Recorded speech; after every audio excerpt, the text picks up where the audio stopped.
দেখছেন এবিপি আনন্দ সঙ্গে আলোচনা। 1 বছর পূর্ণ করতে চলেছে কেন্দ্রের নরেন্দ্র মোদী সরকার। 2014-র 26শে মে যে বিপুল প্রত্যাশা এবং সমর্থন নিয়ে এই সরকার ক্ষমতায় এসেছিল তা কি পূরণ হয়েছে? আচ্ছে দিনের যে স্বপ্ন এই সরকার দেখিয়েছিল, গোটা দেশের মানুষ কি ভাবছেন এই 1 বছরের মাথায়? যদিও 5 বছরের মেয়াদে 1 বছর বিচার করার ক্ষেত্রে হয়তো শুরু, কিন্তু গোটা দেশের মানুষ কি ভাবছেন? এবিপি আনন্দ এবং নেলসন ইন্ডিয়া প্রাইভেট লিমিটেড আমরা একটা সমীক্ষা চালিয়েছি গোটা দেশের 19টা রাজ্যে 126টি লোকসভা কেন্দ্রে। এই সমীক্ষা চলেছিল 25 থেকে 30শে এপ্রিল বছরের।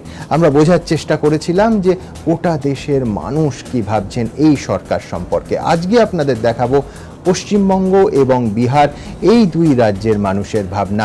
অবশ্যই আমাদের প্রেক্ষিততা এবং প্রশ্নের মূল ফোকাস ছিল কেন্দ্রের সরকার কতটা জনপ্রিয় আমাদের এই রাজ্যে এবং প্রতিবেশী রাজ্যে বিহারে। কিন্তু বিহারে এই বছরই সেপ্টেম্বর অক্টোবর মাসে ভোট এবং আমাদের এই রাজ্যে সামনের বছরে ভোট। সেই জন্য এই দুটি ক্ষেত্রে সরকারে যারা আছেন তাদের পারফরমেন্সকেও আমরা এই সমীক্ষার আওতায় আনার চেষ্টা করেছি।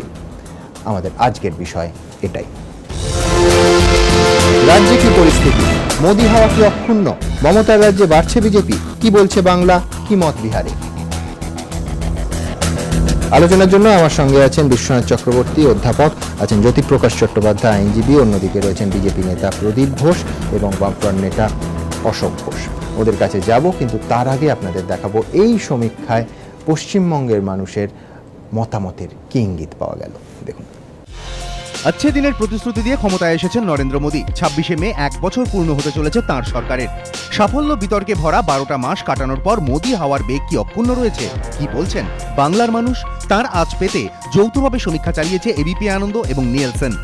মোদী সরকারের 1 বছরের প্রাক্কালে এবিপি আনন্দ এবং নিয়েলসন যৌথ সমীক্ষা অনুযায়ী এখনই ভোট হলে তৃণমূল পেতে পারে 198টি আসন, শতাংশের নিরিখে 36। সমীক্ষা অনুযায়ী বামেদের ঝুলিতে যেতে পারে 36টি আসন, 33% ভোট পেতে পারে তারা। এখনই ভোট হলে কংগ্রেস পেতে পারে 40টি আসন, শতাংশের নিরিখে তাদের প্রাপ্ত ভোট মাত্র 7। এবিপি আনন্দ এবং নিয়েলসন ভোট সমীক্ষা অনুযায়ী এখনই ভোট হলে বিজেপি 12টি আসন পেতে পারে, ভোট পেতে পারে 18%।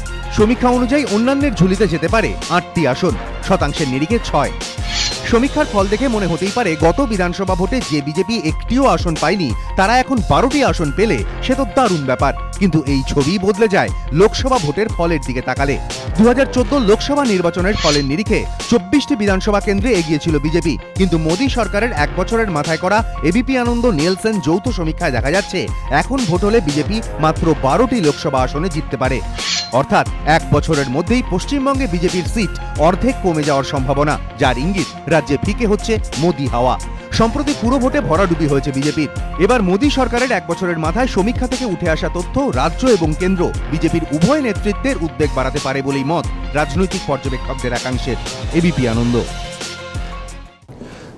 বাংলায় বিজেপি বিপুল শক্তি কোনোদিনই ছিল না, কিন্তু ধরুন 2014 লোকসভা নির্বাচন, বসিরহাট উপনির্বাচন, চৌরঙ্গী উপনির্বাচন, মনে হচ্ছিল যে প্রধান বিরোধী দল হিসেবে বিজেপি দ্রুত উঠে আসছে। দেখুন, প্রথমে আমি একটা কথা খুব পরিষ্কার করে বলতে চাই, যে সেটা হলো যে সম্প্রতি যে পুরো নির্বাচনগুলো হলো সেই নির্বাচনে সাধারণ নাগরিকরা যেখানে ভোট দিতে পারেননি, আপনারাই আপনাদের টেলিভিশনের চ্যানেলে দেখিয়েছেন যে কিভাবে সন্ত্রাস হয়েছে, কি ধরনের ভোট হয়েছে। মানুষ সন্ত্রস্ত অবস্থায় ছিলেন, অনেকে ভোটের লাইন থেকে বেরিয়ে চলে আসতে বাধ্য হয়েছেন। সেইখানে যেখানে সাধারণ মানুষ ভোট দিতে পারেননি, ভয়ে সন্ত্রস্ত ছিলেন, সেখানে সমীক্ষার কাজ চালানো যে কত কঠিন, সেখানে আদতেও মানুষের রায় সমীক্ষকরা তুলে আনতে পেরেছেন কিনা সেটাই প্রথম প্রশ্ন। মানে যে পরিস্থিতি পশ্চিমবাংলাতে চলছে এই মুহূর্তে, যে সন্ত্রস্ত মানুষ, সেখানে মানুষ মুখ খুলে পরিষ্কার তার রাজনৈতিক অবস্থান সমীক্ষকদের জানাচ্ছেন, এটা ভাবতে আমার আমি এখানে শুধু একটু যোগ করে দিই বিশ্বনাথ বাবু, যে আমাদের কিন্তু আমি আবার বলছি যে ফোকাসটা ছিল জাতীয় ক্ষেত্রে এবং মানে বাংলার ক্ষেত্রে 16টা লোকসভা কেন্দ্রের আমরা 2501 জন ভোটারের সঙ্গে কথা বলেছি। আপনি অবশ্যই জাতীয় ক্ষেত্রের প্রেক্ষিতে গেছেন একদম, কিন্তু আপনি যে আমি বলছি যে আমার একটা একদম বিধানসভা ধরে আমরা একটা যেভাবে সমীক্ষা হয় এর প্রসিডিওর আলাদা ছিল। আপনি যে মানুষগুলোর কাছে গেছেন তারা তো পশ্চিমবাংলার নাগরিক। সেই যে নাগরিকরা অতি সম্প্রতি ভার্চুয়ালি লক্ষ্য করলেও যে ভোট লুটের পরিস্থিতি তৈরি, মানে ভোট লুট হয়ে গেল, এবং যে মানুষগুলো সন্তুষ্ট ছিল যারা ভোট ঠিক মতন দিতে পারেনি, সেই মানুষগুলো যদি স্যাম্পলিংয়ে থাকে, তারা যে অভিজ্ঞতা পুরো নির্বাচনে পেয়েছিল তার নিরীক্ষে সমীক্ষক দলের কাছে তাদের মতামত ব্যক্ত করেছে স্বাধীনভাবে, এটা কিন্তু খুব কঠিন ভাবা। মানে আমি বলছি আপনাকে, গ্রাউন্ড রিয়ালিটি কিন্তু কঠিন। আমরা যারা সমীক্ষক, আমি দ্রুত একবার দেখে নেব যে বেশ কিছু প্রশ্ন আমরা ভোটারদের সামনে রেখেছিলাম এই রাজ্যের পরিপ্রেক্ষিতে। কি বলেছেন তারা, কি বলেছেন আপনারা, দেখুন। মোদী সরকারের প্রথম বর্ষপূর্তির প্রাক্কালে এখন বিতর্ক একটাই, এই 1 বছরে বিজেপি সরকারের কাজে কি খুশি সাধারণ মানুষ? এ রাজ্যেও 4 বছর পূর্ণ করল মমতা বন্দ্যোপাধ্যায় সরকার। এ রাজ্যে যতটা বলা হচ্ছে ততটা কাজ কি আদৌ হয়েছে? মোদী এবং মমতা সরকার সম্পর্কে মানুষ কি ভাবছে তার আঁচ পেতে এবিপি আনন্দ নিয়েলসন যৌথ সমীক্ষা। প্রশ্ন ছিল, গত 1 বছরে কেন্দ্রে মোদী সরকারের আমলে কি পশ্চিমবঙ্গের সার্বিক উন্নয়ন হয়েছে? 38% মতে মোদী সরকারের 1 বছরে পশ্চিমবঙ্গে উন্নয়ন হয়েছে। 46% অবশ্য মনে করেন কেন্দ্রে বিজেপি সরকারের 1 বছরে পশ্চিমবঙ্গের সার্বিক উন্নয়ন হয়নি। এই প্রশ্নে 16% বলেছেন তারা জানেন না অথবা বলতে পারবেন না।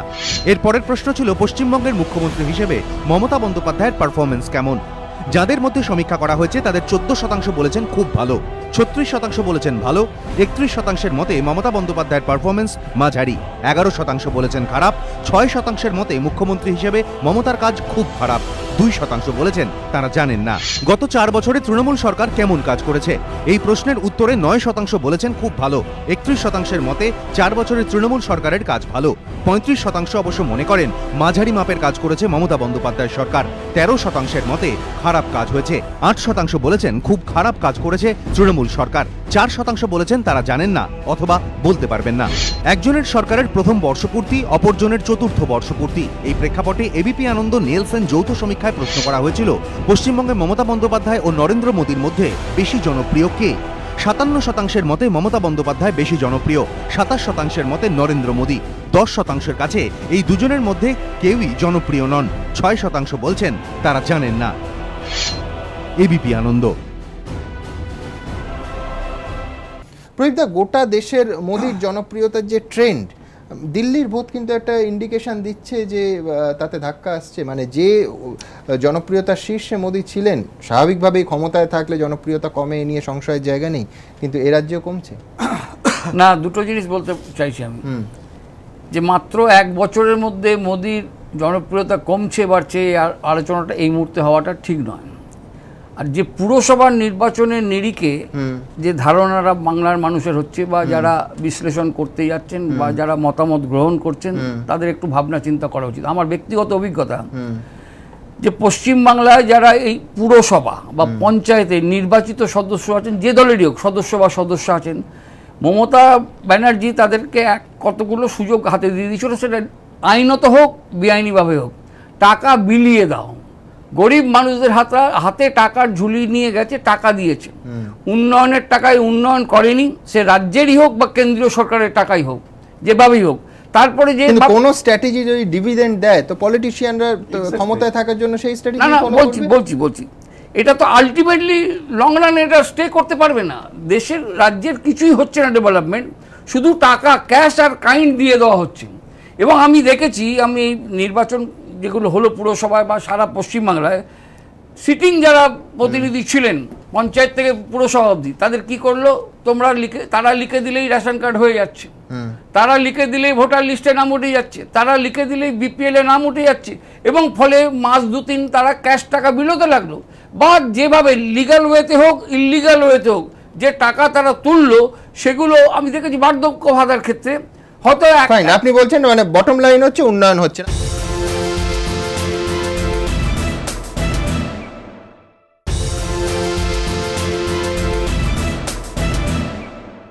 আমি জ্যোতিপ্রকাশ বাবুর কাছে যাব উইথ ফিগার্স।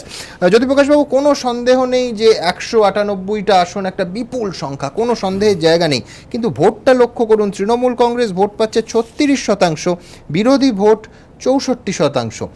মানে বামেদের যদিও তাদের 60 থেকে আসন সংখ্যা অনেকটা কমে যাচ্ছে, কিন্তু 36% ভোট পাচ্ছে তৃণমূল, বামেরা 33%, একেবারে কাছাকাছি, বর্ডার লাইন। কি বলবেন আপনি? যদি আমি বলছি না, আমি পশ্চিমবঙ্গের ভোট আজকেই মাননীয় মুখ্যমন্ত্রী বিধানসভায় ঘোষণা করেছে যথাযথ সময় হবে, সুতরাং 1 বছর দেরি আছে। বলছেন পরিসংখ্যানের কথা, হ্যাঁ, কিন্তু আমি পিছিয়ে যান। আপনি যদি বামেদের এই যে যাওয়া প্রত্যেকবার জয় হয়ে আসা, তখন যদি দেখেন, তখন কিন্তু কংগ্রেসের ভোটও প্রায় 40 থেকে 42, মানে তৃণমূল হওয়ার আগেও, তাও কিন্তু বামফ্রন্ট জিততো। না, এখন 96 সালে 42%, কিন্তু 40-এর আশপাশ থাকতো। না, তার নিচে অনেক, আমি অনেকগুলো বছর ওইভাবে বলা যায় না, ওটা নিয়ে সময় নষ্ট করা না, সরকার করেছে। কিন্তু এখন একটা জিনিস আপনাকে ভাবতে হবে যে আচ্ছে দিন আনে वाला है। মোদি সাহেবের বক্তব্য তো irrespective of political party, irrespective of people, সে কংগ্রেস করুক তৃণমূল করুক, একটা সম্মোহন ছিল। আমার মনে হয় স্বপ্নটা ভাঙা শুরু হয়েছে। মোদি সাহেবকে তো ভারতবর্ষের মানুষ পাচ্ছেনই না। কিন্তু এটাও আপনি মানবেন 1 বছর টু আর্লি। 1 বছরের মেয়াদে একটা সরকার আছে। কিন্তু আপনি যদি দেখেন যে পশ্চিম বাংলার প্রেক্ষিতে যদি বলেন যে বিজেপির উত্থান, পশ্চিম বাংলাতে কোনোদিন মিস কল দিয়ে অর্গানাইজেশন করে সেই অর্গানাইজেশন তৃণমূলের সঙ্গে পাঙ্গা নিতে পারে? এটা সম্ভব? কারা বিজেপি করছে আপনি দেখলেন। এরা বড় প্রদীপদা বাদ দিয়ে, আমি প্রদীপদার অভিজ্ঞতা আছে, প্রদীপদা বর্ষিয়ান মানুষ, প্রদীপদা বাদ দিয়ে আজকে যারা বিজেপির রাজ্য নেতৃত্ব আছে তাদেরকে যদি প্রদীপদা যে পুজোটা করে ওই পুজোটা করতে দেন, পারবে না করতে। আমি বলছি পুজোটাই করতে পারবে না, দল চালানো দূরের কথা। প্রদীপদা পারবেন, কারণ প্রদীপদার নাম আছে, লেবুতলার পার্কের পুজো, আর প্রদীপদা এক, প্রদীপদাকে বাদ দিয়ে। আরেকটা সম্ভাবনার প্রশ্ন, ধরুন বিরোধী ভোট এই সার্ভেতে স্বাভাবিকভাবেই ভাগ হচ্ছে, যদি বিরোধীদের মধ্যে কোনো জোট হয়, সেটা বাম আর কংগ্রেস কাছাকাছি আসুক বা অন্য কিছু, তাহলে কতটা তৃণমূল কংগ্রেসের সামনে চ্যালেঞ্জ হতে পারে? আমি এটা সম্ভাবনার প্রশ্ন। কোনো চ্যালেঞ্জ নয়, কংগ্রেস তার বিশ্বাসযোগ্যতা হারাবে, সিপিএম তার বিশ্বাসযোগ্যতা হারাবে। আচ্ছা, দুজনেরই ক্ষতি হবে কাছাকাছি যদি আসে। আর বিজেপির সঙ্গে সিপিএম স্বাভাবিকভাবেই মিলবে না, কোনোভাবেই মিলবে না। তাহলে ধর্মনিরপেক্ষতার খোলসটাকে ফেরে তাহলে মিলতে হবে। ফাইন, আমি এই প্রসঙ্গে অশোকদার কাছে যাবো। অশোকদা, কোনো সন্দেহ নেই এই যা সার্ভে, তাতে আপনারা 33% ভোট পাচ্ছেন, তৃণমূল 36% ভোট পাচ্ছে, কিন্তু একেবারে চূড়ান্ত বিরোধী ভোট ভাগ হচ্ছে। ভাগ না হলে কি, সেটা কিন্তু এই সার্ভেতেই দেখা যাচ্ছে যে উত্তরবঙ্গে বিশেষ করে 3টে জেলায় কংগ্রেসের ভোটটা সুসংগত হচ্ছে, এবং সেখানে মাত্র 7% ভোট পেয়ে 40টা আসন পাচ্ছে কংগ্রেস। তো কোথাও কি বিরোধী ভোট ভাগ হওয়াটা আপনাদের সামনে চ্যালেঞ্জ?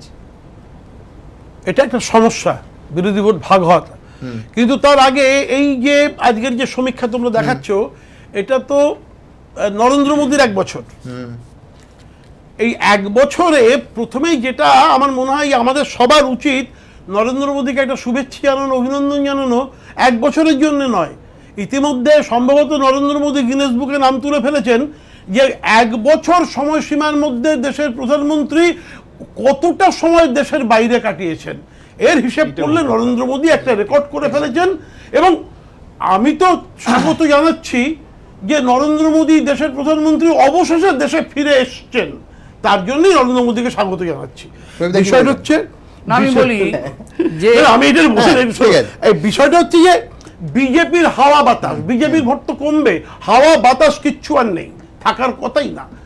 মানে কর্পোরেট সেক্টরের টাকায় হাওয়া বাতাস ভরা বেলুন ওপরে উঠতে শুরু করলে দেখতে ভালো লাগে, কিন্তু যখন গ্যাস বেরোতে শুরু করে তখন বেলুনটা আস্তে আস্তে আস্তে আস্তে মাটিতে পড়ে, রকেটের মতো।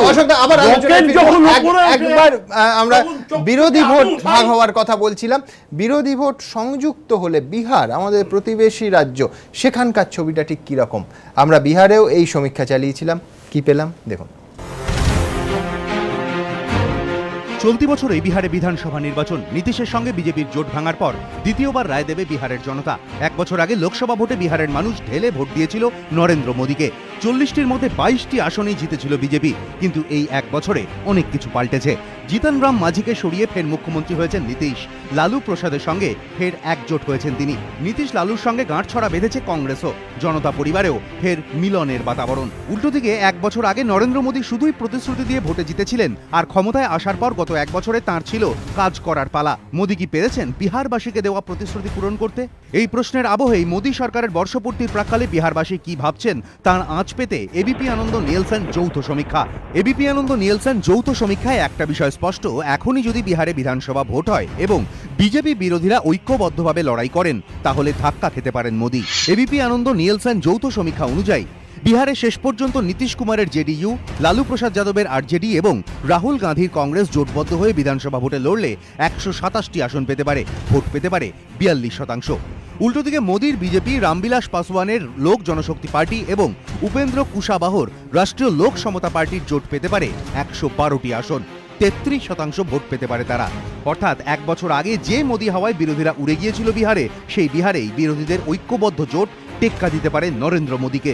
তবে সমীক্ষা অনুযায়ী বিহারে বিরোধীদের ঐক্যবদ্ধ জোটের কাছে নরেন্দ্র মোদীর ধাক্কা খাওয়ার সম্ভাবনা থাকলেও বিজেপি বৃহত্তম দল হিসেবে উঠে আসতে পারে। সমীক্ষা বলছে দুপক্ষই জোট করে লড়লে বিজেপি 93টি, আরজেডি 61টি, জেডিইউ 42, কংগ্রেস 24, রাষ্ট্রীয় লোক সমতা পার্টি বা আরএলএসপি 16টি এবং রামবিলাস পাসওয়ানের লোক জনশক্তি পার্টি বা এলজেএনএসপি 3টি আসন পেতে পারে। এবছর সেপ্টেম্বর কিংবা অক্টোবর মাসেই বিহারের বিধানসভা ভোটের সম্ভাবনা। এই পরিস্থিতিতে বিরোধীরা ঐক্যবদ্ধভাবে লড়াই ছুড়ে দিলে মোদী অমিত শাহের কপালে চিন্তার ভাঁজ পড়তে পারে বলে মনে করছেন রাজনৈতিক পর্যবেক্ষকদের একাংশ। এবিপি আনন্দ। বিশ্বনাথবাবু, দেখুন, বিহারে অপোজিশন যদি ইউনাইটেড হয় তাহলে কংগ্রেস, জেডিইউ, আরজেডি মিলিয়ে 127, সেখানে উল্টো দিকে বিজেপি জোট 112-ই আটকে যাচ্ছে। একেবারে না, এটা যদি ওয়েস্ট বেঙ্গল কনটেক্সটে আপনি আমায় বলেন তাহলে কিন্তু অনেকগুলো সম্ভাবনা আছে, এটা অস্বীকার করার উপায় নেই। সেটা হলো কেবলমাত্র ফর্মাল জোট হতেই হবে এর কোনো মানে নেই। অনেক সময় কনস্টিটুয়েন্সির একটা ইন্ডেক্স অফ অপোজিশন ইউনিটি আমরা দেখি, আইওইউ দেখি, মানে দেখা যায় যে মানে ভোটাররা দেখে যে সম্ভাব্য জয় কার, কোন দলের, তার পক্ষে কিন্তু রায় দেয়। এটা আমরা অনেকবার দেখেছি ওয়েস্ট বেঙ্গল, সবথেকে শক্তিশালী প্রার্থীকে বেছে নেয়।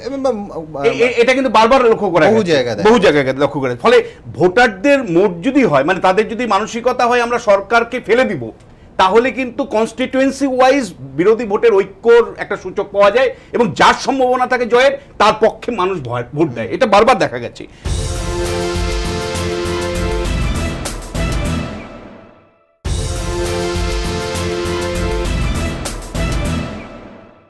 আমি দুটো কথা আমার খুব একটা হাস্যকর মনে হচ্ছে রিপোর্টের একটা বিষয়, সেটা হলো যে দেখুন আপনারা দেখাচ্ছেন যে কংগ্রেস দ্বিতীয় স্থানে 40টা আসন, কিন্তু আপনি আমায় বলুন কোন ফিগারে, কোন ভাবে একেবারে কোচবিহার থেকে কাকদ্বীপ পর্যন্ত যদি আপনি ভোটের যে কোনো ভোটের অ্যানালিসিস করেন তাহলে আপনি দেখবেন বামেরা দ্বিতীয় পজিশনে আছে পার্সেন্টেজ অফ ভোটের দিক থেকে, এই ইভেন এই নির্বাচনের আসনের দিক থেকে। আপনি পাশাপাশি এটাও রাখুন, আপনি বলবেন কনসেন্ট্রেশনের জায়গা বলবেন, কিন্তু 9.5 পে 42টা আসন পেয়েছে। আমি বুঝতে পারছি আপনি যেটা বলবেন যে দুটো তিনটে জেলাতে কনসেন্ট্রেট করবে, সেখান থেকে কিন্তু জোট ছিল তখন তৃণমূল এবং কংগ্রেসের জোট ছিল। আমি আপনাকে বলছি 1 বছর মানে দেরি আছে ভোটের, একেবারে পশ্চিমবাংলা 20টি জেলাতে এই মুহূর্তে যদি আপনি বলেন 3টে জেলা বাদ দিয়ে সমস্ত জেলাতে বামেরাই হলো মূল প্রতিদ্বন্দ্বী তৃণমূল কংগ্রেসের। ফলে এটা মানে কিন্তু আমার কাছে হাস্যকর মনে হচ্ছে যে বামেদেরকে পিছিয়ে ফেলে কংগ্রেস দ্বিতীয় অবস্থান। কংগ্রেসের কিছুটা গেইন হয়েছে নিশ্চয়ই এই পুরসভা নির্বাচনে, কিন্তু এর মানে এই নয় যে কংগ্রেস প্রায় সকলকে পিছিয়ে ফেলে দিয়ে দ্বিতীয় পজিশনে বা এই পার্টটাও দেখুন যে ভোটের পার্সেন্টেজের কতটা কাছাকাছি তৃণমূলের চলে এসেছে বামেরা। মানে আমি বলছি আপনি যদি একবার ভোটার পার্সেন্টেজটাকে যদি আমি বলছি ট্রান্সলেট করেন, আমি বলছি সেটা কিন্তু এই ফিগার আসবে না, আর একটু বেশি ফিগার আসার কথা। আমি বলছি যে এই সমীক্ষাটা অনেকটাই বাস্তবের কাছাকাছি এসছে ভোটের শতাংশের হারে। কার্যত একটা রাজনৈতিক দলের গণসমর্থন বুঝতে গেলে বা তার পোটেনশিয়ালিটি বুঝতে গেলে ভোটের পার্সেন্টেজটাই সবচেয়ে গুরুত্বপূর্ণ, সেইটা বুঝতে হয়।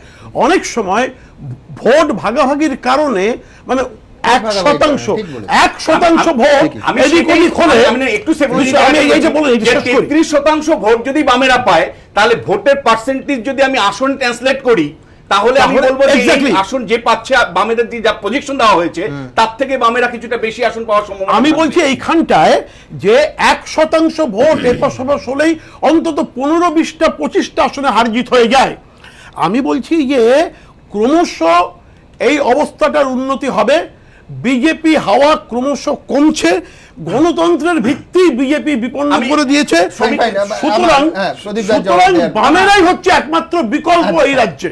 একটা কথা বলি, মোদিজি কলকাতায় এসে পুরো নির্বাচন হয়ে যাওয়ার পরই কতগুলো প্রকল্প এখান থেকে ঘোষণা করে গেলেন। যা ভারতবর্ষের মানুষ অতীতে কোনোদিন দেখেননি, ভাবেননি, বোঝেওনি, সেগুলো অ্যাবসলিউটলি গরিব মানুষের জন্য। না প্রদীপ ঠিক হলো না, আমি কথাটা তুমি ভাই কংগ্রেসে ছিলে, তুমি জানো সবটাই কংগ্রেসের প্রজেক্ট। আপনি আমার কথাটা বলতে দিন। বলো, সরি, ঠিক আছে, আমি ঠিক ডিস্টার্ব করি না, ডিস্টার্ব না, তুমি কংগ্রেসে ছিলে, তুমি জানো কংগ্রেসে সবটাই ছিলাম কি? কংগ্রেসের প্রজেক্ট। মোদি একেবারে সময়টা কেটে দিচ্ছেন না, আত্মসাৎ please। করেছেন। আমার সময় শেষ হয়েছে। যেটা বলছি যে বিনা পয়সায় ব্যাংক অ্যাকাউন্ট খোলা, এক গরিব মানুষরা 12 টাকায় লাইফ ইন্স্যুরেন্স করা, 330 টাকায় আর একটা লাইফ ইন্স্যুরেন্স করা, অঙ্গহানি হলে 2 লাখ টাকা পাওয়া 12 টাকায়, এগুলো অতীতে ছিল না, এটা সদ্য হয়েছে। আমাদের দল ভারতীয় জনতা পার্টি পশ্চিমবাংলা এখনো প্রচার যন্ত্রটা অত শক্তিশালী হয়ে ওঠেনি, কিন্তু একটা কথা বলছি আজকে এখানে দাঁড়িয়ে পরিষ্কার দ্ব্যর্থহীন ভাষায় বলছি, পশ্চিমবাংলার নিচের তলার মানুষ, সব রাজনৈতিক দলের নিচের তলার কর্মীরা কিন্তু একটা অন্য ভাবনা ভাবছে। যদি অস্পৃশ্যতাটা বাদ দিয়ে দেয়, ছুত মার যদি রাজনৈতিক দলগুলো বাদ দিয়ে দেয়, একটা সময় যেমন সিপিএম হাঁটাও হয়েছিল, যে সিপিএম হাঁটিয়ে যে আসে আসুক, কিন্তু বাংলার নিচের তলার কর্মীরা, সাধারণ মানুষের অত্যাচার, ইভেন তৃণমূল দলেরও, প্রশাসনের বহু নিচের তলার মানুষরা অন্য ভাবনা ভাবছে। যদি 2016 কোনো কারণে এটা হতে পারে যে এটা একটা হচ্ছে চেষ্টা এক্সপ্লোর করবার জন্য, যদি সেটা সম্ভব হয়, সফল হয়, কিন্তু ফলটা অন্যরকম দাঁড়াবে। কথা বলছেন, হ্যাঁ, মানে সমস্ত মানুষ, কে অস্পৃশ্য, কে বিজেপি, কে সাম্প্রদায়িক, কে দাঙ্গা বাঁধাচ্ছে, এসব ব্যাপারে নয়। সাধারণ মানুষ যদি বুঝতে পারে যে একটা জোট হচ্ছে, প্রদীপ ঘোষ মহাজোটের ডাক দিচ্ছেন। প্রদীপ ঘোষ মহাজন মানুষ দিচ্ছে, তৃণমূলের সাধারণ কর্মী যারা, তৃণমূলের যারা সমর্থক, তারা কিন্তু এই অত্যাচারগুলো ভালোবাসছে না। অত্যাচার চলছে, জুলুম চলছে, লুটপাট চলছে, আগুন দেওয়া চলছে, খুন করা চলছে। জ্যোতিপ্রকাশ বাবু বলছেন সবটাই যদি নাটক বলা হয়, কিন্তু বাংলার মানুষ ইতিমধ্যে বলছে যে মুখ্যমন্ত্রী মমতা বন্দ্যোপাধ্যায় বোধহয় মুখ্যমন্ত্রী হচ্ছে নাটক করবার জন্যই। সব ব্যাপারে নাটক, সাজানো ঘটনা, সব ব্যাপারে কি সাজানো ঘটনা, কিন্তু এটা কিন্তু বাংলার মানুষ বলা শুরু করছে। একেবারে শেষ, হ্যাঁ প্লিজ। দিয়ে তো মমতা বন্দ্যোপাধ্যায়ের বিরোধিতা করা যাবে না, পশ্চিমবাংলায় আপনার মুখকে। আমি পশ্চিমবাংলায় আমার সময় একেবারে শেষ, দ্রুত একবার দেখে নেব যে আমার এই পর্বের বক্তারা কে কি বললেন, এক ঝলক।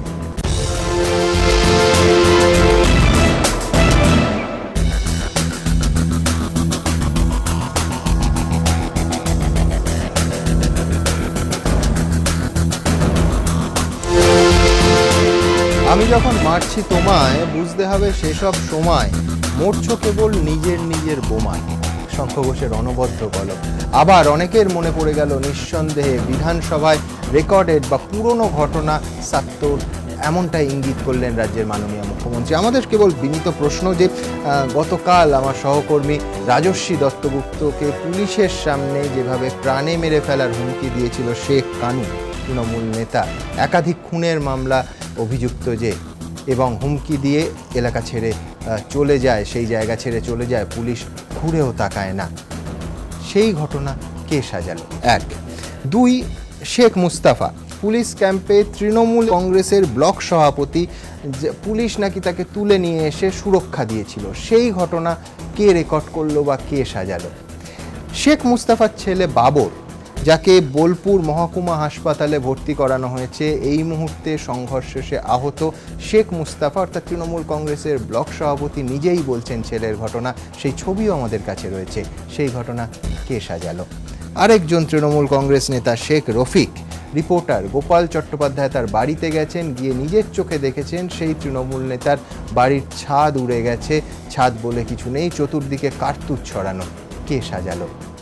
আর পুলিশ ক্যাম্প ৭০ যেখানে রয়েছে, সেখানে এই সাজানো বা রেকর্ডেড ঘটনার জন্য পুলিশ ক্যাম্প, ডিজি কি দয়া করে জবাব দেবেন? যদি পুরোটাই রেকর্ডেড এবং সাজানো হয়, তাহলে পুলিশ ক্যাম্প সেখানে কি করছিল? এই সমস্ত কিছু নিয়ে আমাদের এখনকার অনুষ্ঠান, আমাদের এখনকার বিষয়। গুলিতে ঝরছে রক্ত, বোমায় আহত অন্তঃসত্ত্বা, হুমকির মুখে সাংবাদিক, তবু নাকি সাজানো ৭০।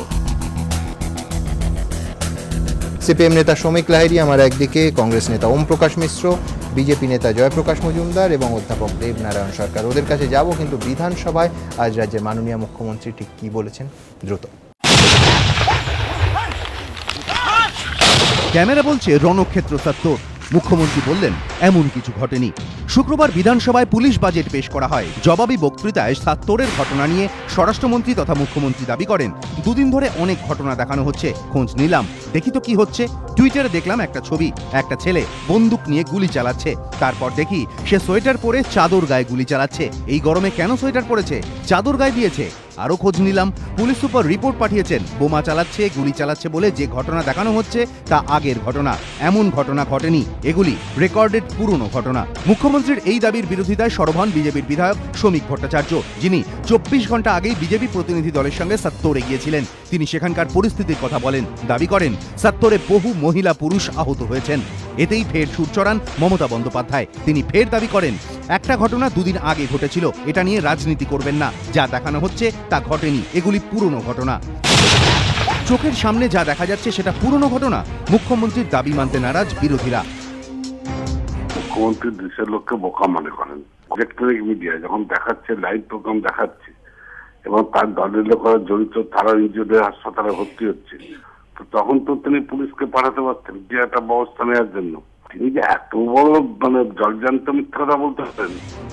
খাস বিধানসভায় দাঁড়িয়ে কিভাবে এমন পুরনো ঘটনার তত্ত্ব মুখ্যমন্ত্রী খাড়া করতে পারেন তা নিয়েও প্রশ্ন বিরোধীদের।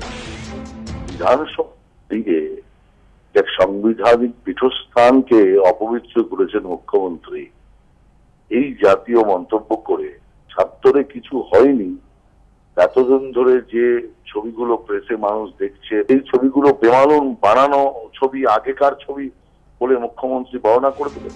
খাগড়াগড় পিংলা কাণ্ডে তৃণমূলের যোগ বলে বিরোধীদের দাবিকেও এদিন উড়িয়ে দেন মুখ্যমন্ত্রী। দাবি করেন, খাগড়াগড় পিংলা কোথাও তৃণমূল কিছু করেনি, প্রশাসন কিছু করেনি, কিছু অসামাজিক লোক থাকে। খাগড়াগড়ে এনআইএ তদন্ত করছে, পিংলায় সিআইডি তদন্ত করছে, সেখানে বাজির কারখানায় বাজি বানানো হচ্ছিল। এরকম অনেক জায়গায় বাজি বানানো হয়, পুলিশকে দেখতে হবে, সিআইডিকে খাটো করে দেখবেন না। রানাঘাট কাণ্ডের তদন্তভার সিবিআইকে দিয়েছিলাম, সিবিআই কিছুই করেনি, সিআইডি দোষীদের ধরেছে। পর্যবেক্ষকদের একাংশের মতে বিধানসভায় দাঁড়িয়ে মুখ্যমন্ত্রীর এদিনের দাবি নতুন বিতর্ক উস্কে দিল। বিতনু চট্টোপাধ্যায়, এবিপি আনন্দ, কলকাতা।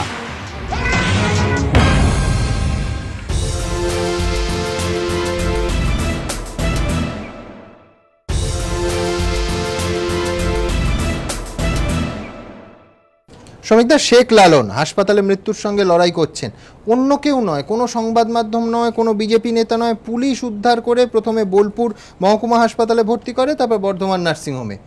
সাজানো, রেকর্ডেড, সবই সাজানো, পার্ক স্ট্রিট সাজানো, সত্তর সাজানো, পিংলা সাজানো। এই মুখ্যমন্ত্রী হয় সাজানোর তত্ত্বে আছেন, আর তা নাহলে বাচ্চা ছেলেদের কাজ, ছোট্ট ঘটনা, এই তত্ত্বে আছেন। একটা রাজ্যের মুখ্যমন্ত্রী যদি সত্য কথা কখনো বলতে না পারেন, তাহলে সে রাজ্যের ভবিষ্যৎ কি? সে রাজ্যে প্রশাসন বলে কিছু আছে? এ কি চাইছেন কি? যে আপনাদের ওই যে সাংবাদিক যাকে হুমকি দিয়ে গেল শেখ কানু, সে যদি আপনার সাংবাদিককে গুলি করত, তবেই একমাত্র কি উনি মানতেন? অর্থাৎ এইটা কি বলছেন উনি? না, আপনি নিশ্চিত মানতেন। তার কারণ পার্থ, আমার ঘনিষ্ঠতম সহকর্মী, যখন যাদবপুরে মার খেলো বলেছিলেন যে এবিপি আনন্দ সাজিয়েছে। হ্যাঁ, তো তার মানে লাইভ গুলি যদি করে তাকে, যতক্ষণ না হচ্ছে ততক্ষণ পর্যন্ত সেটা সাজানো থাকবে। কি চাইছেন? কি ইন্ডিকেট করছেন? একটা রাজ্যের মুখ্যমন্ত্রী যদি দুর্বৃত্তদের প্রশ্রয় দেন, একটা রাজ্যের সর্বোচ্চ প্রশাসন যদি দুর্বৃত্তদের আশ্রয় দেন, প্রশ্রয় দেন এবং তাদেরকে ইঙ্গিত করেন যে তোমরা যা ইচ্ছে তাই করতে পারো, আমি তোমাদের পাশে আছি, তাহলে সেই রাজ্যে আর আইন শৃঙ্খলা বলে কিছু থাকে? এবং সবচাইতে আশ্চর্যের, রাজ্যে পুলিশ প্রশাসন এই সব কি মেরুদণ্ড বিক্রি করে দিল?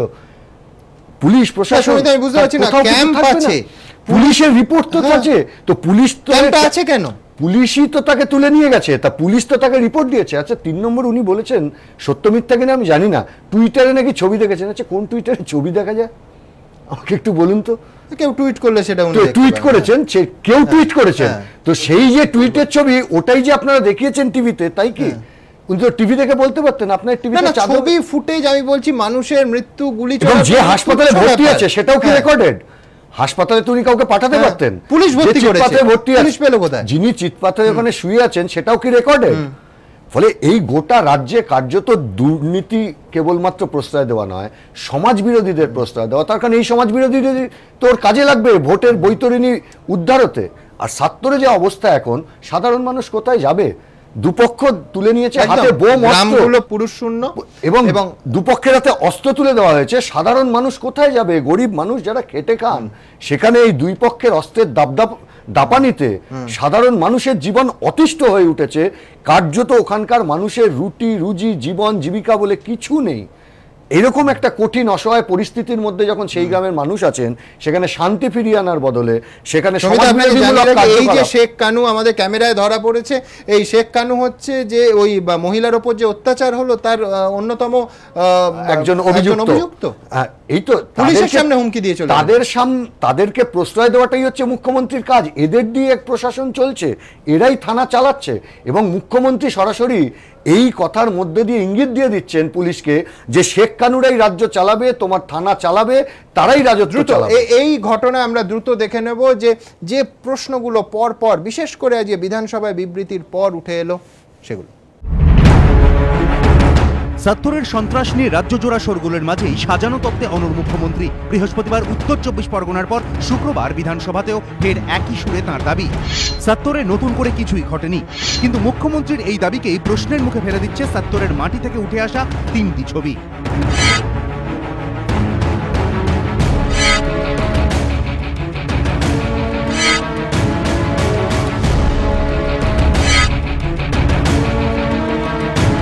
মুখ্যমন্ত্রী বলছেন সাজানো ঘটনা, কিন্তু ৭০-এর এই সন্ত্রাস যদি সাজানোই হয়, তাহলে সেই খবর সংগ্রহ করতে গিয়ে কেন তৃণমূল কর্মীর হুমকির মুখে পড়তে হলো এবিপি আনন্দর প্রতিনিধিকে? আমার মাটিতে পা দেবেন না, আনালে পা খসিয়ে দেবো আমি। ৭০-এ যদি কোনো সন্ত্রাস নাই হয়ে থাকে, তাহলে কোন তথ্য এবিপি আনন্দর হাতে চলে যাওয়ার ভয় করছিলেন এই তৃণমূল কর্মী? কি লুকোতে চাইছিলেন তিনি? নাকি মুখ্যমন্ত্রী বলবেন এই হুমকিও সাজানো? উঠছে প্রশ্ন। কানুর পর আসা যাক মুস্তাফায়। ৭০-এ তৃণমূল বিজেপি সংঘর্ষের দিন পুলিশ ক্যাম্পে এনে রীতিমতো কড়া নিরাপত্তার বেষ্টনীতে বসিয়ে রাখা হয় তৃণমূলের ব্লক সভাপতি শেখ মুস্তাফাকে। যখনই বোমবাজি হতে লাগলো গ্রামের ভেতরে, আজকেই আমার এই ক্যাম্পের এই সাহেব উনি আমাকে কাছে এনে ওনাদের কাছেই রাখলেন যে আপনি এখানে বসুন, আমাদের চোখের সামনে থাকুন। ৭০ কাণ্ড যদি সাজানোই হয়, তাহলে কেন নিরাপত্তা দেওয়া হয়েছিল এই তৃণমূল নেতাকে? আর এরপরও যদি সব সাজানো হয়, তাহলে কি বিজেপি সমর্থক শেখ লালনের শরীরে অসংখ্য চোট আঘাতও সাজানো? বিজেপি কি নিজের কর্মীকেই বোমা মেরে জখম করে সব সাজাবে? উঠছে এই প্রশ্ন। সাজানো নাকি প্রত্যেকটা চ্যানেল খুলে বুঝতে পারবে এটা বোম মেরেছে, তৃণমূলের ছেলেরা বোম মেরে গোটা শরীরটা পুড়িয়ে দিয়েছে আমার ছেলেকে। মুখ্যমন্ত্রী ওটা ঝুট বলছে। যারা করছে তারাই বলছে কোনো ঘটনা ঘটেনি, একমাত্র টিএমসি বলবে যে কোনো ঘটনা ঘটেনি। দিদি দেখে যাক যে এগুলো মিছে না সত্যি না সাজানো, প্রত্যেকটা দিন গুলি বোমা বাজছে, হচ্ছে সবই বুঝতে পারবে সে দেখে গেলে। সব মিলিয়ে বিরোধীদের প্রশ্নের মুখে মুখ্যমন্ত্রীর সাজানো তত্ত্ব। এবিপি আনন্দ।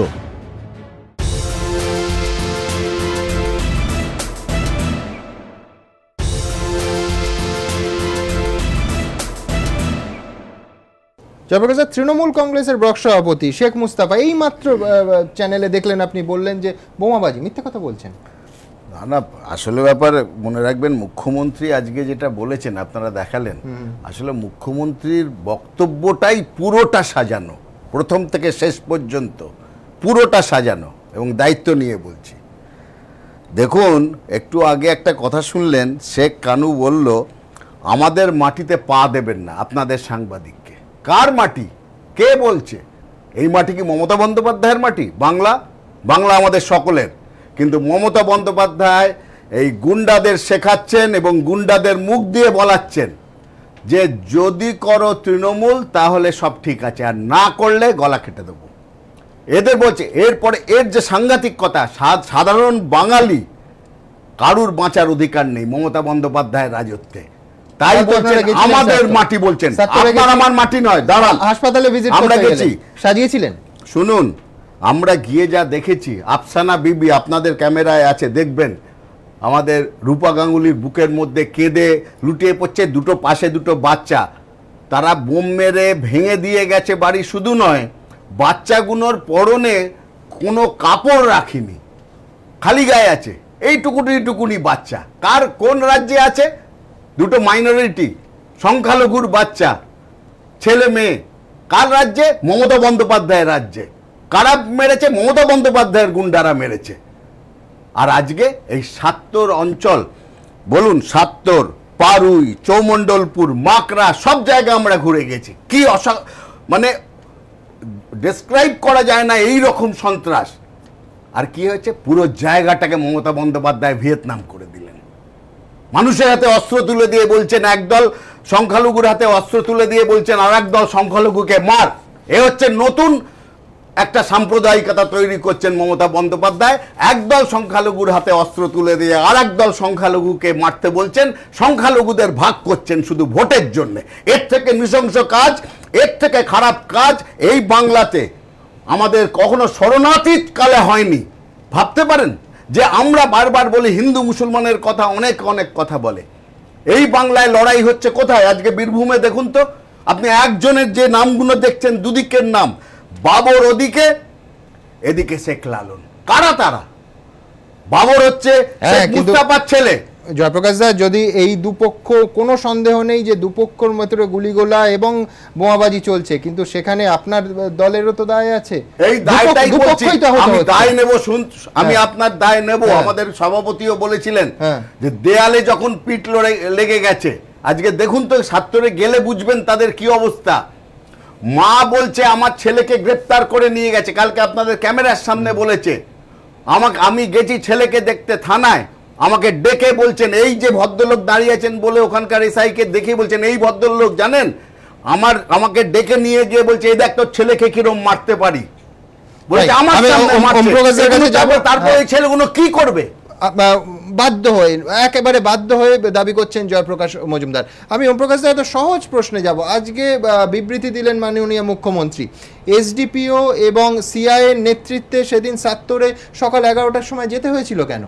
যদি কিছুই না হয়ে থাকে, ১ নম্বর যে এসডিপিওর নেতৃত্বে কেন যাওয়া হয়েছিল, বিকেলে এসপি নিজে ছুটে গেলেন কেন? কিছুই তো হয়নি। এ তো অফিসিয়াল পুলিশ রেকর্ডস বলছে। দেখুন, দুর্ভাগ্যজনক হলেও বলতে বাধ্য হচ্ছে যে আমাদের মাননীয় মুখ্যমন্ত্রী সত্যি কথা বলছেন না, বা তিনি বিভ্রান্ত হয়েছেন বা তাকে বিভ্রান্ত করা হয়েছে। কিন্তু পাশাপাশি এটাও বলতে হবে যে যেহেতু উনি বিধানসভায় দাঁড়িয়ে এই কথাগুলি বলেছেন, আমার মনে হয় যে স্বাধিকার ভঙ্গের একটা জায়গা তৈরি হয়েছে। এবং বিরোধী রাজনৈতিক দলের সদস্যরা, জাতীয় কংগ্রেসে আমাদের দলের পক্ষ থেকে বামফ্রন্ট আছেন, বিজেপিরও একজন বিধায়ক আছেন, আমি মনে করি যে তাদের এটা টেক আপ করা উচিত।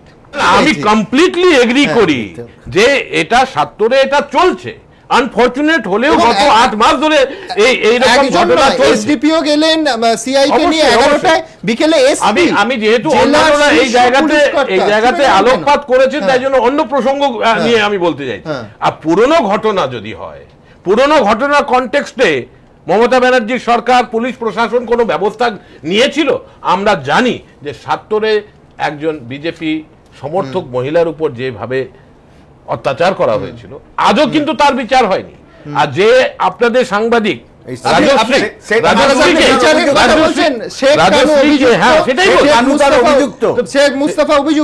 পুলিশের সামনে এটা করছে, দুজনকে পুলিশের সামনে পুলিশ প্রোটেকশন দিচ্ছে, তাহলে আরেকজন হুমকি দিয়ে বেরিয়ে যাচ্ছে।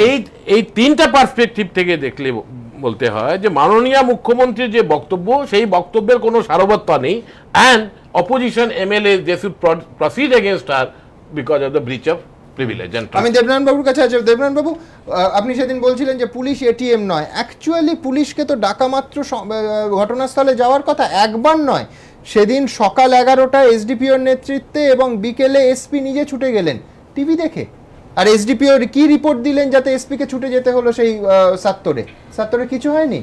না না, আপনি দেখুন, পরশুদিনকে আনন্দবাজারে ৭ নিয়ে লিখেছে কিন্তু মাকড়া অনুষ্ঠানটা, আপনি দেখবেন মাকড়া, মানে 20/5/2000, মানে গত পরশুদিনকে এবার, এবং 6 পৃষ্ঠা, বিশেষ করে মাকড়ায় তৃণমূলের প্রায় গোটা 17 পরিবারের পুরুষেরা গ্রাম ছাড়া হয়ে রয়েছেন। তৃণমূলের দাবি সোমবার রাতে শেখ দোলনের নেতৃত্বে জেলা 25 ঘর ছাড়া তৃণমূল কর্মী সমর্থক মাকড়ায় ঢোকার চেষ্টা করছেন, তখনই সংঘর্ষবাদ। ওই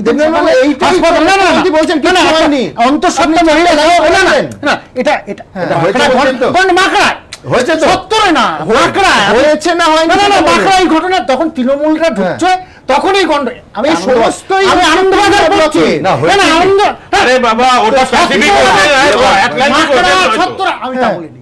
মাকড়ায় তৃণমূলের লোক ঢুকছিল, তারা বাইরে ছিল, তাদের বিভিন্ন ভাবে রাহুল অস্বীকার করছেন না যে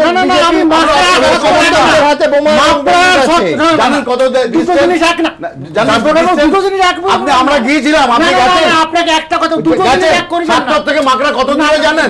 কত দূরে বলুন।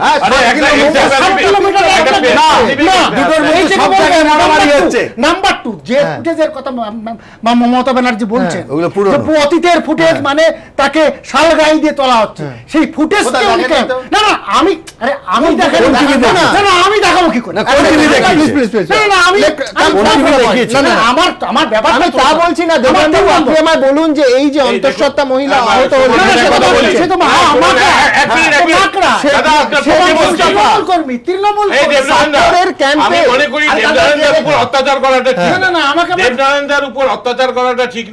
তৃণমূল কংগ্রেসও কিন্তু ওখানে অত্যাচারিত হয়েছে, তারা অত্যাচারিত।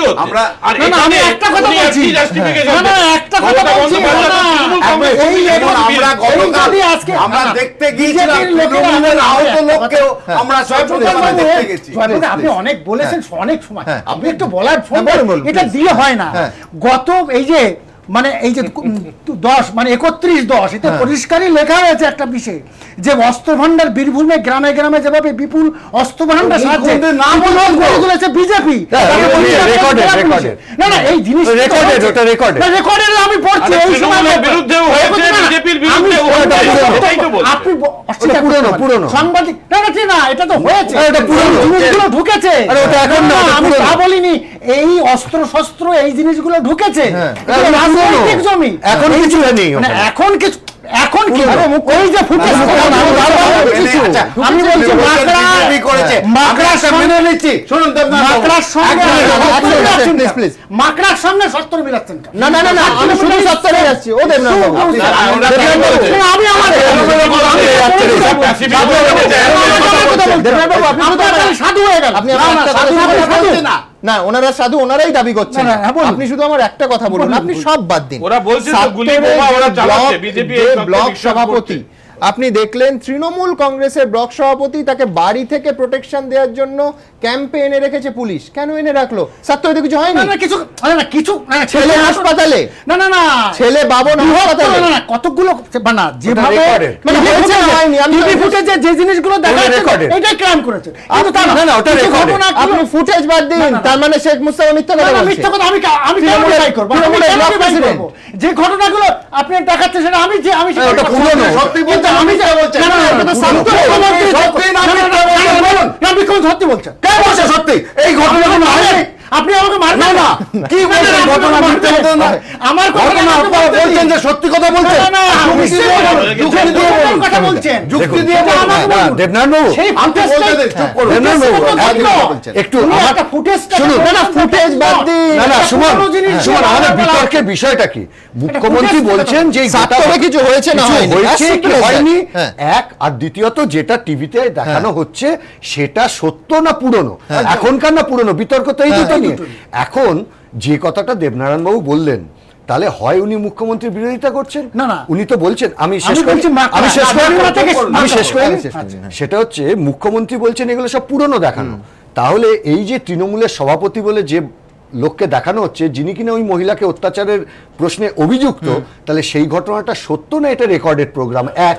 দ্বিতীয়ত হচ্ছে যিনি বোমায় আহত হয়ে আছেন তিনি কি রেকর্ডেড বোমায় আহত হয়েছিলেন না বর্তমান বোমায় আহত হয়েছেন? এটা হচ্ছে 2 নম্বর প্রশ্ন। 3 নম্বর, যে হুমকি আপনাদের রিপোর্টারকে দেওয়া হয়েছে সেটা কি রেকর্ডেড হুমকি নাকি বর্তমান হুমকি? এই প্রশ্নগুলোর উত্তর দেবনারায়ণ বাবু দিলেই তো প্রশ্ন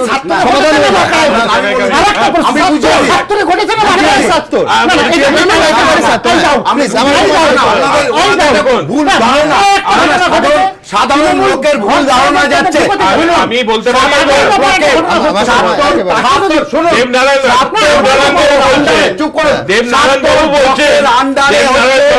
সব জায়গাটা বুঝে নিন, ৭০ ব্লকের আন্ডারে জায়গা।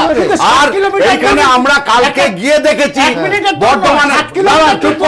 বর্ধমানে গিয়ে আমরা যেরকম ওই লালন শেখকেও দেখেছি, সেই রকম আমরা দেখা করতে গেছি যারা আহত হয়েছে তৃণমূলের যারা, তাদের কাছেও আমরা গেছি, আমাদের শ্রমিক পঞ্চায়েত গেছে, কি তারা তো বলছে ওখানে, তারা বলছে ওখানটাতে যে আমাদের এখানে একটা বুলেট ইনজুরি, শুনুন আর একটা বলে দিই মুখ্যমন্ত্রীর কথায় 1 মিনিট, যে একটা বুলেট ইনজুরি আমাদের কাছে রিপোর্ট আছে, সেখানে কোথা দিয়ে ঢুকেছে কোথাও বেরিয়েছে, সে বুলেট ইনজুরি আছে। সময় শেষ। আমার মনে হয় যে দেবনারায়ণ বাবু মনে করছেন যে মাখরা হচ্ছে প্যাসিফিক ওশেন আর ৭০ হচ্ছে আটলান্টিক ওশেন।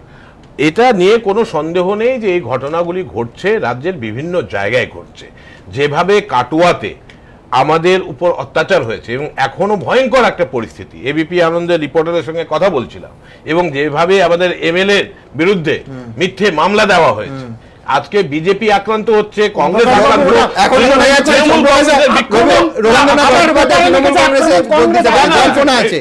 এটাও পেপারে পড়েছে, কংগ্রেস শুনুন উনি দেখা করতে গেছিলেন, কেন কি যেভাবে কাটুয়াতে অত্যাচার হয়েছে আর যেভাবে রবীন্দ্রনাথ চট্টোপাধ্যায়ের মামলা দেওয়া হয়েছে, হ্যাঁ ওনার বিরুদ্ধে 5 বারের এমএলএ, 4 বার ধরে উনি পৌরসভা পরিচালনা করেছেন, তার মতো ভদ্র সজ্জন ব্যক্তিত্ব খুব কম পশ্চিমবঙ্গের রাজনীতিতে আছে। উনি কংগ্রেসে গেছেন, অবশ্যই রয়েছেন, অবশ্যই রয়েছেন। ইস্যুটা হচ্ছে যে মুখ্যমন্ত্রী এগুলি সবই জানেন, it is being directed by her, Congress এবং এটার মাধ্যমে জলিয়ানে কি হয়েছে, 6টা আসন নিয়ে পৌরসভা বোর্ড গঠন করবে, আর কংগ্রেসের 2 জন সদস্য যখন তারা যাচ্ছেন ভোট দেওয়ার জন্য তাদেরকে অ্যারেস্ট করা হচ্ছে। কিন্তু ৭০-এ যেন শান্তি ফিরে আসে, এই কামনা নিয়ে এই অনুষ্ঠান শেষ করব। আবার আপনাদের সঙ্গে দেখা হবে সামনের সপ্তাহে, সামনের সোমবার ঠিক রাত ৮টায়। ভালো থাকবেন সবাই, ভালো কাটুক সপ্তাহ।